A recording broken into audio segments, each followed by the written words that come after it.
Airport પર બેંગ્લોરથી આવેલી મહિલા મુસાફરનું 3.5 લાખનું સોનાનું કંગન ગુમ થતા CISFએ માત્ર ગણતરીના કલાકોમાં તેને શોધી કાઢી મહિલા સુધી પરત પહોંચાડ્યું હતું.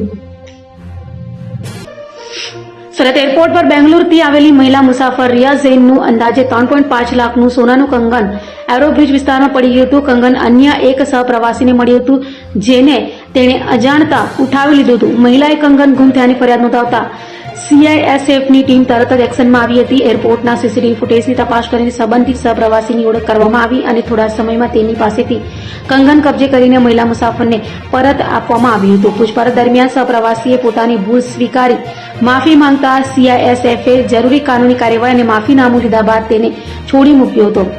CISFની ઝડપી, પ્રામાણિક અને જવાબદાર કામગીરીને મહિલા મુસાફર તથા તેમના પરિવારે બિરદાવી હતી અને સમયસર કિંમતી દાગીનું પરત અપાવવા બદલ CISFનો આભાર વ્યક્ત કર્યો હતો. मैं पूरी CISF टीम का बहुत बहुत थैंक यू बोलना चाहूँगा कि उन्होंने हमारा ब्रेसलेट वापस ढूंढ लिया. हम काफ़ी टेंशन में आ गए थे कल एयरपोर्ट से निकलते वक्त, फिर उन्होंने पूरी 2 दिन बहुत मेहनत करी और हमको वापस मिल गया. मेरा प्रपोजल ब्रेसलेट था तो बहुत कीमती था. Thank you so much. Thank you so much.